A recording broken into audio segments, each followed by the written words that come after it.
Hello, and welcome to In Our Community. My name is Charles Bedord, and my guest today is Melina Ramirez. Hello, Melina. Hi. Melina earned a bachelor's or a BA degree in art from Santa Clara University and lives in San Jose. She works as a receptionist during the day, but loves to paint original art. Melina, could you tell us a little bit about how you got started in creating original art? Well, it started when I was very young. For as long as I can remember, I was heavily exposed and drawn to, images and media from pop culture and cultural images as well. So I remember when I was a little girl, I think it started as soon as I could get the motor skills, probably around like age 3 or 4 or 5. It was when I would try to recreate my favorite scenes from like cartoons. Oh, so you grew up with television then, of course. And yeah, definitely. Yes. So you tried to create the drawings you'd see in books and magazines, perhaps, and also the images you'd see on TV. Yeah, and as I got older, I would sort of reinterpret characters, kind of putting my own twist on them. Well, that's interesting. Yeah. So you'd take a character you grew up with and you'd kind of create your own image in that. Yeah. Okay, very good. So when did you decide that you might want to get some formal training in creating art? And what did that formal training look like? Oh, I knew when I was very young. Very young. What's very young? I'd say 5 years old. Okay. Yeah, I remember I still have like a homework assignment from, I think I was in 2nd or 3rd grade, where I wrote like a little paragraph saying that I wanted to be an artist. Mm-hmm. And, my parents, they thought that was great. They really encouraged that. Okay. And so they signed me up for classes, Saturday classes at University Art. Were either of your parents artists? No. I see. So this kind of just popped up into you for some reason all on its own. Yeah, I guess it must skip a generation or something, because I actually have an aunt on my father's side who's very crafty. She loves to do things like needlepoint images out of seeds, very crafty stuff. And then you went to Santa Clara University, correct? Yes, I did. I got my bachelor's there with an emphasis on mixed media art, which is a combination of various mediums into the same art project. I typically, my concentration was in incorporating other mediums into painting, such as, text, paper, alternative surfaces, what have you. I see. Now, did you ever do anything other than painting, or did you go get some training in sculpture or any other forms of art? Or well, for the art program. Yes, for the arts program. Yeah, it's actually a requirement for the degree that you also have to have some training in 3-dimensional art, as well as taking art history courses. Okay. And for my 3D requirement, I took ceramics, actually. I see. Do you still do any of that 3-dimensional art? I mean, my heart belongs to painting. Okay, good for you. Do you oil painting or water painting? Or? Well, when I actually took the classes at University Art, I started off with oil paintings, but I don't know. There's just something about the toxicity of the materials that didn't really appeal to me. Okay. And I was actually first introduced to water-based paints, acrylic paints, into high school, and that just sort of kind of revived my interest in painting even more. Okay, great. Well, I understand that you brought a couple of your paintings with you today. Yeah. And let's have a look at one of them. All right. And you have one here called Quinceañera. Or forgive me on the pronunciation. You can do it much better. Sure. The title of the painting is called Quinceañera. Okay. Are you familiar with what a quinceañera is? No, I'm not. You'll have to help me here. Sure.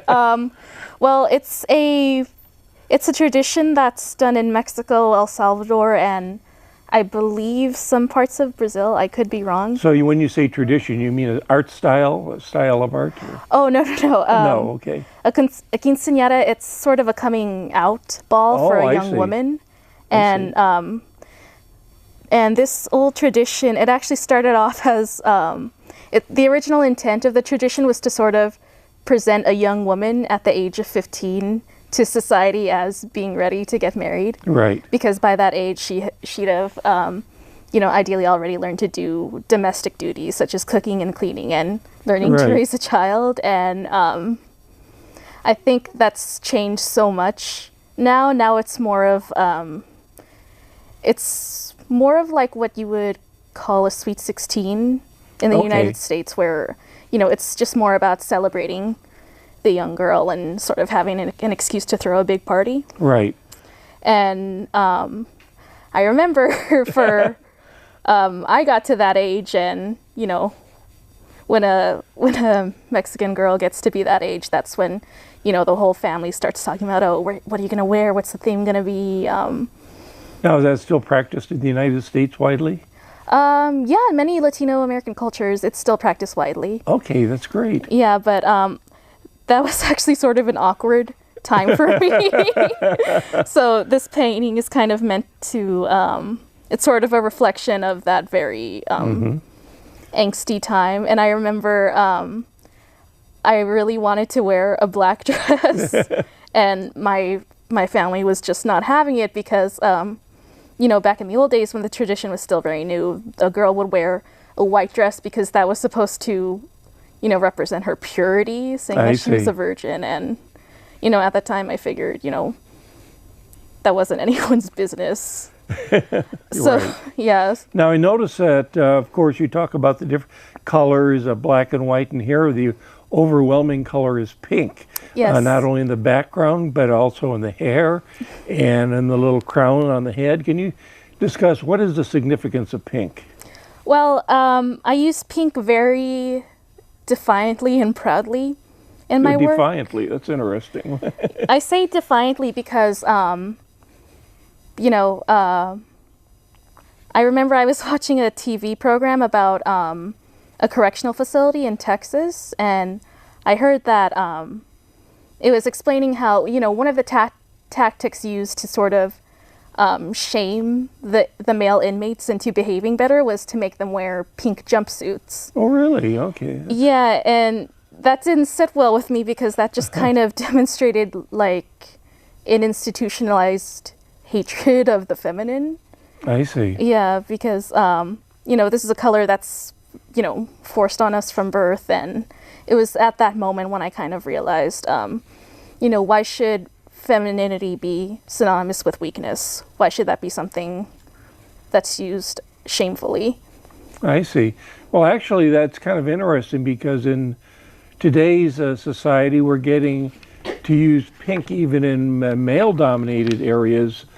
Sometimes, for instance, you see pink celebrated in baseball, fights against breast cancer, and pink celebrated in anti-domestic violence campaigns and so on.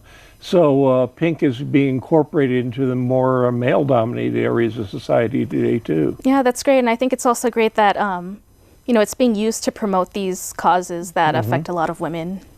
If I could ask you to hold up the picture one more time, please. Sure. There's another interesting thing I'd like to ask you about, and that is here you have a pink rifle with what it looks like flowers coming out. And actually, I've noticed, I've looked at some of your other paintings too, and in your other paintings, you've also prominently displayed a rifle. Can you talk a little bit about that, please, what that symbolizes? Yeah, certainly. So around the time that I was making this body of work, I was very interested in sort of cultural representation of women of color because as I was going through my formal training in art at Santa Clara University, I couldn't help but notice that, these masters of painting that they were studying, they were primarily rich white males.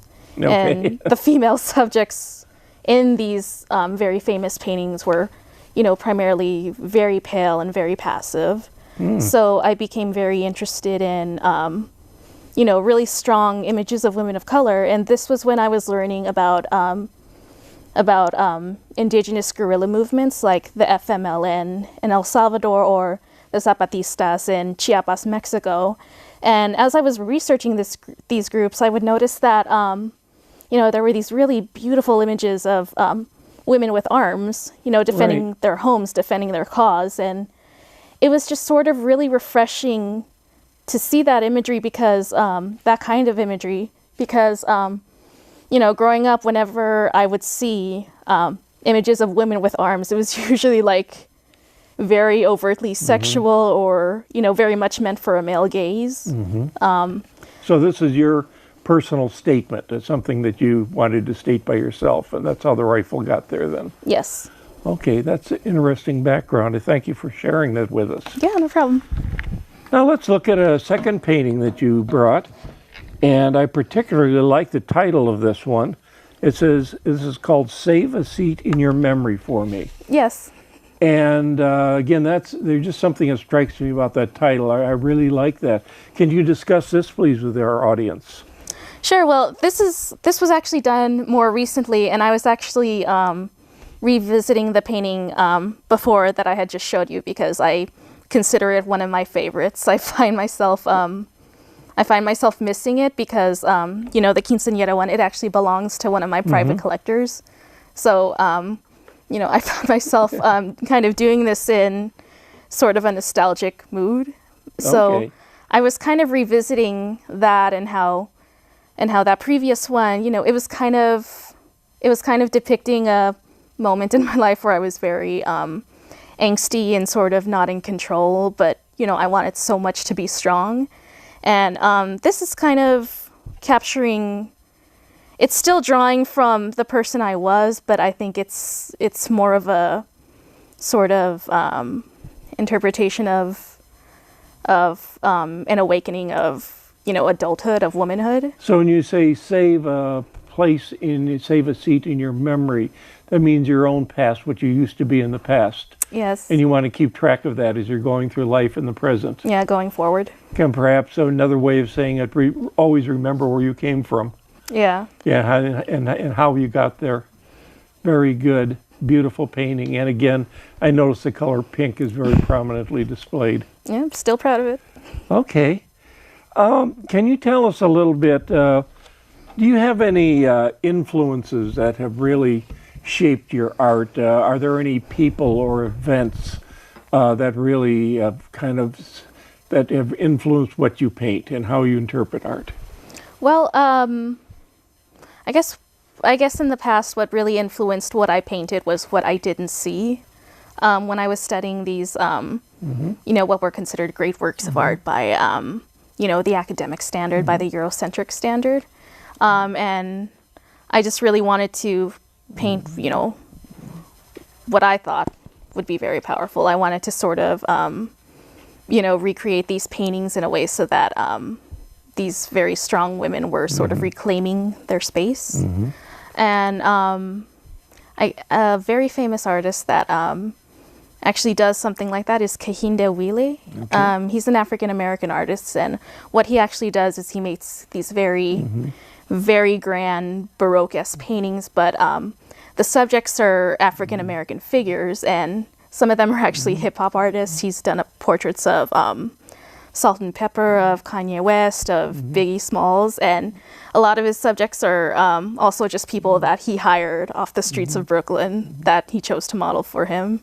Well, thank you very much. We're coming to the end of our show, I see, and I want to thank you very much for sharing your art with us, discussing it.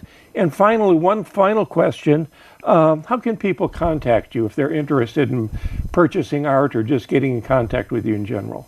Well, if someone would like to be a private collector, they can always reach me at maramirez501@gmail.com, or, you know, they can always look for me on Facebook, Melina Alexa Ramirez, and I'd be happy to hear from someone. Okay, well, thank you very much, Melina. I enjoyed our discussion, and thank you for joining us in our community. Thank you for having me.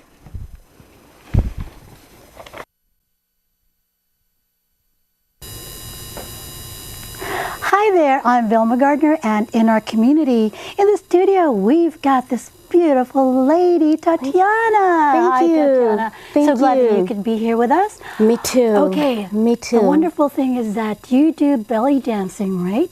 Exactly. Yeah, so tell us about how you got into belly dancing. Well, where I live in Sunnyvale, I'm not too far from Murphy Avenue. It seemed like it's a happening street. You know, there's bars, restaurants. And then one night at me and my girlfriend was out, you know, hitting the town, you know, because if I'm not, you know, hitting the town with me and my girlfriend, I'm hitting the town with me and my guy friend, Steve. Yeah. But anyways, to make a long story short, we were out and we saw these pretty ladies. Well, I saw these pretty ladies, and they were dancing to good music. The music was sounding good. They were looking good. And I said, oh my gosh, that is so neat. And not too long after that, I got into it. Yeah. So how long have you been doing it? Off and on for 10 years. Wow. Wow. That's so amazing. So what what's your favorite move? What do you think? Like, my favorite move, I think the waist and the waist and the waist and the upper chest. Yeah, really? How long did it take you to like master the moves? Basically about a year or so, because I didn't perform till start performing till at least a year after training. Really? A year or so after training, yeah. Because I mean, even though it's a dance mostly with torso movement. Still, I'd want to make sure I don't mess up any way or form. I mean, they don't expect you to be perfect. You know, they expect you to have fun, but they don't want, you don't just mess up, you don't want to just mess up any way or form still. You want to do the best you can. And you know when you do the best you can. Yes, that's right. And so tell us a little bit about, just a short history of how belly dancing came about. Believe it or not, belly dancing has been around for over 5,000 years. And it's a Middle Eastern dance. It's translated from the French word "danse de la ventre," means torso movement. And it's mostly it's also come started out not around in India, but in other parts of the Middle Eastern parts, and then before it finally came to Europe. Well, first it came to Middle Eastern parts in North Africa, believe it or not, North Africa and the Middle Eastern parts.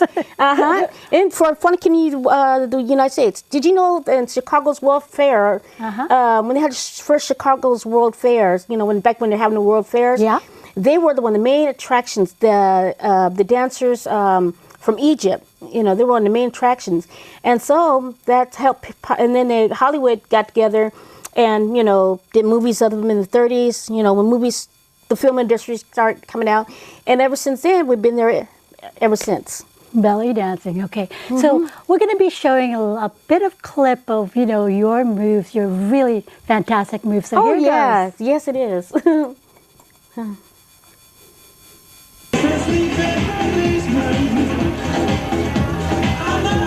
Oh yeah.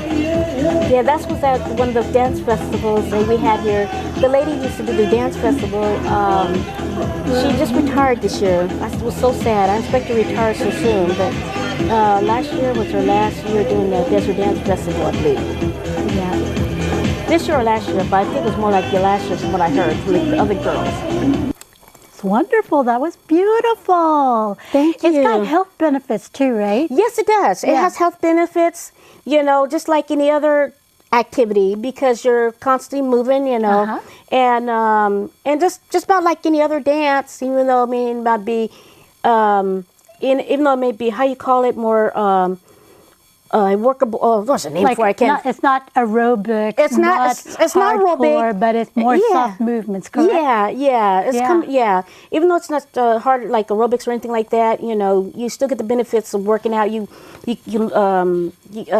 By losing weight, being healthy, energetic, whatever benefits you get, from doing a sport. How often do you have to practice every day? I usually practice once, twice a week when I was practicing, but I try to practice once a week or once every other week if I was going to practice. Yeah, wonderful. And you've also done shows in the Bay Area, right? Yes, I have. I started my first restaurant in Campbell in 2006, and my last restaurant was at I think 2012 at this place in Sunnyvale called Java Cafe or something like that. They changed their name around, and plus I have a couple of DVDs out, which I'm happy to say. Because I associate with the people who are in the Middle Eastern Cultural Dance Association or MEGDA, and they usually have their gala show to the end of the year. And one of the gala shows I happened to catch, the beginning of the year in January. And that's how I got my first DVD, I'm happy to say. That's and the so rest was the Desert Dance Festival. Oh, yeah. It's, it's something, if you don't have to always perform, you just, a lot of people go into just to have fun and get the workout benefit of it. Yeah. Are you okay to show a bit of movement, like live in the studio? What do you think? What do you think, guys? Should I show them what I'm saying? Yeah, yeah. Live in the studio. All right. Whoa. Yeah, that's really good. Thank you. Thank you so much. That was so fascinating. You're welcome. Thank you for having me. Yeah. Yes. So besides belly dancing, do you have any other like hobbies that you like? Jazz, modern. Whoa. Whenever I have the time to do it and stuff like that, because everything takes, what have you. Yeah, jazz. You're constantly dancing. Wonderful, wonderful. Yeah, and plus I'm waiting for my DVD at West Valley, because I had 2 jazz shows and a couple of modern shows or contemporary, and I'm still waiting for the copy of my tape. I got at West Valley. Other than that, I figure you have to constantly. I think that's where people who constantly, not so much perform, but constantly practicing. And I had most time, recently especially now recently, I have to, practice a little more. Would you like to teach, other people belly dancing? That would be maybe only time somewhere, will tell. Yeah, somewhere that's a good along question. the way. We have a good amount of teachers, people who like to teach, and I have to admit there are some good teachers out there. Yeah. Do you have any like family members that are also interested in belly dancing? Do you think? Wow, I hit a chord, didn't I? No, not that I don't think so. I'm the only one, to my amazement. I got a lot of family. You wouldn't want to see my family tree. Okay. Yes, that's how big it is. So you're the only one that's like so fascinated with belly dancing. Yeah, wow. it's amazing. I never thought or dreamed I would be. I am, but it's not so bad. So it all started with just being out, one night and you heard something. Yeah, exactly. Just like that one song. That's just one guitar. Just, So you never know, right? You never know. Yeah. Okay. And where, I know that you studied at that Sunnyvale, you said the Sunnyvale Community Center? Yes, it was Alcina. She's a good teacher, Alcina. And I miss studying with her, but due to the fact Sunnyvale Community Service cut back on helping low-income families pay for their activities, I eventually stopped working with her, and I missed her. I try to pay for it myself, but it's too much, after a while. It's good that there's some kind of community, activities like that for people. Yeah, and sometimes, and that's why they say it's good to give, I don't,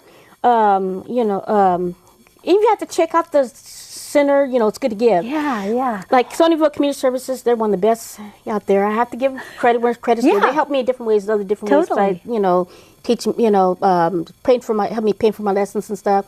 They do other things, but mostly for the kids, which is okay. Kids 18 and under, because, for low-income families, they don't do, especially if you're not old enough to go places, it's hard for a child. That's what I love about our city and the Bay Area.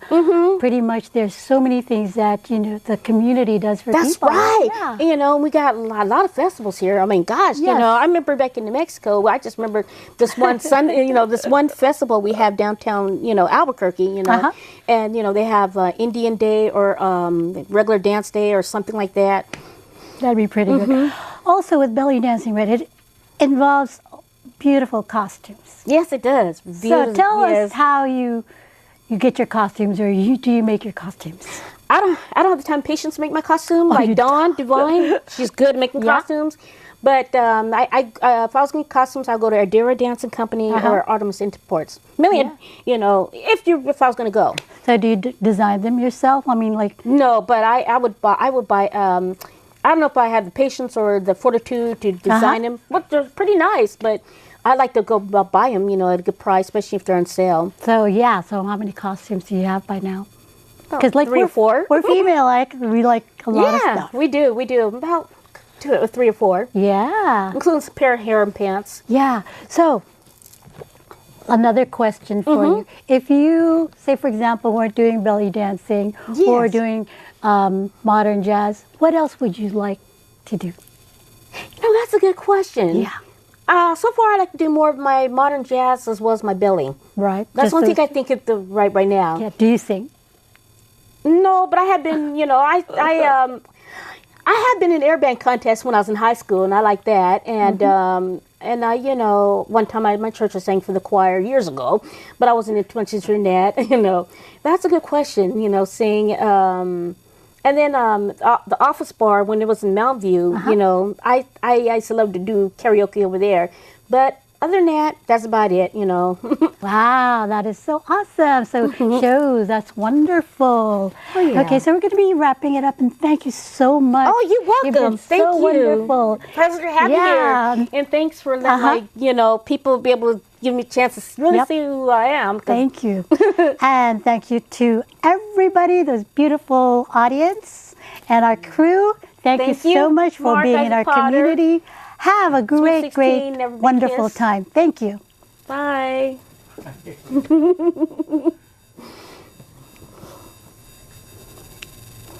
That's awesome. Thank you. Thank you so much. All right. I look forward to seeing you. Yeah. And I'm glad that's another reason I'm glad I can even get you to see my shows more often too. And you know, but due to circumstances beyond my control, you know, not. Well, you know, the main factors people don't stay in their or practice enough in their field of whatchamacallit. So other than that, now things like this, so maybe things will hopefully go up.